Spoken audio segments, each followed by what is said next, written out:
shan soyayya daga zuciyata ba zan koye ba.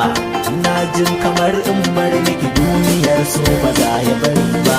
Alaƙar da ke a tsakanina da ke yau nake yin duba. Ina son ki so ni fiye da soyar da ni ma ba za na gaza ba.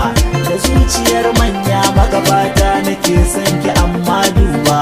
Ina son ki har can ƙarshe tun da ba a sai da numfashi ba.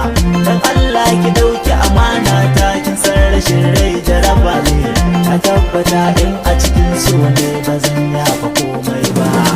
A raina kina da ɗayalwa ba kaɗan ba balle na misalta. A so ne ake yin hauka ba kaɗan ba balle na kwatanta. A kallo na gane madubi ya fi kwalba ganin fuskata.